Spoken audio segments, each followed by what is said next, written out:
With Black Ops 7 being released a week ago from today, and Ashes of the Dam coming out with the release of Black Ops 7, I wanted to go over what I think is good about this map and gameplay and the bads of it. We'll start with the goods. My first good is they seem to put a lot more thought and care into this game compared to the last previous titles such as Black Ops 6 and Cold War. And what I mean by this is you have a full-fledged map, one of the biggest release maps ever.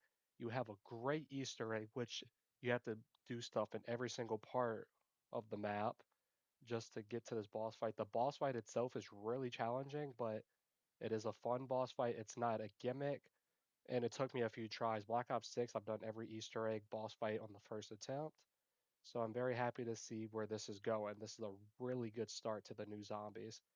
And they add the addition of curse mode, which is also great. And I do enjoy how we have to find stuff to make curse mode even tougher. But as that goes on, they did say after you unlock the stuff one time, you won't ever have to do it again, which is really nice to know.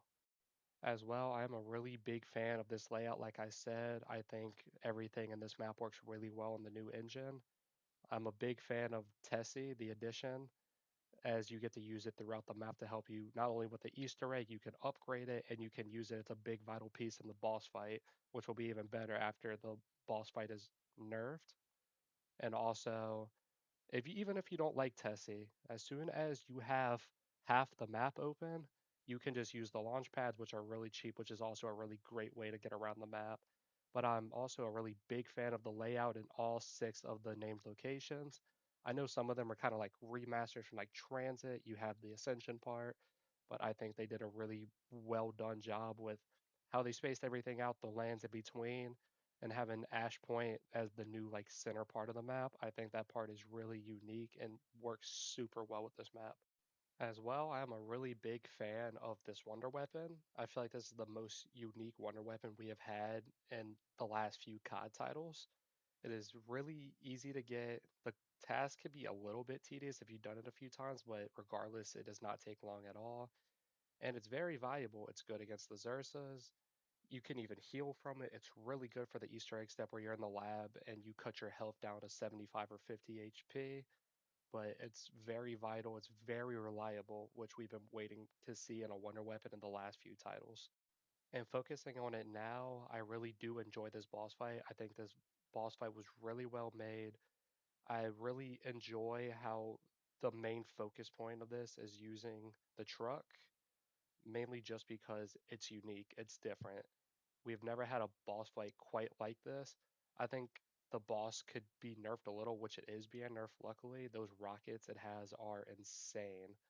Like, if you make one wrong move, get out the truck at the wrong time, you're dead. That's it. But besides that, I like it. I like the challenge. We have not had a challenging boss fight, I feel like, ever in the new engine of COD Zombies like this, besides the Richtofen fight. I like how we use, like I said, I like how we use the truck as the vocal point, and I like how it has multiple phases. That and the only other thing I think that needs a change is his laser in the final phase, because if you are not prepared for it, you are not surviving. And realistically, now on the bad side, for a new engine map, I do not have a lot of complaints, but I will say my biggest complaint is the Zerza Bear. If you don't have the drone strikes, he is a pain in the ass. He spawns first time on round 16, and then after that he spawns every 3 rounds. And even on solo, there's some rounds where you'll have to fight two on the same round. And which I wouldn't complain if that was a multiplayer thing, but even on solo, like, and he's a tank. Like past round 40, good luck. The zombies are hyper aggressive, which I don't mind, but with the bear on top of that, he is really hard to kill. He's a very aggravating thing you have to focus on when he's in the map, which I wouldn't mind them. It's just they need to limit the spawns. Instead of having him spawn every 3 rounds, he should be spawning, I'd say, every 6 rounds, maybe five.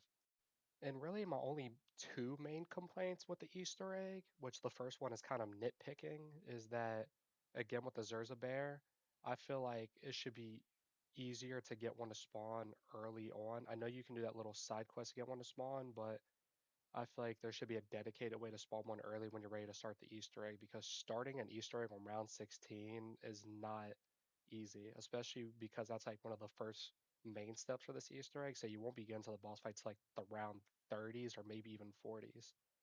And then like I said, boss fight is fun, could use the slight nerf, which it is getting, but the ending cutscene felt disappointing. Like I know we already got a trailer for the next DLC. I'm excited for that, but I feel like we should have got a sneak peek at the end of the cutscene at the end of this boss fight because I feel like it was very short, very dull, I would say. But hopefully we'll get a lot explained as soon as the next map comes out. But overall, I'm having a great time. This is one of my favorite launch maps we've gotten in a super long time. And after doing the Easter egg, doing all this, doing some camo grinding, playing with friends, I would honestly rate this map like an 8 out of 10.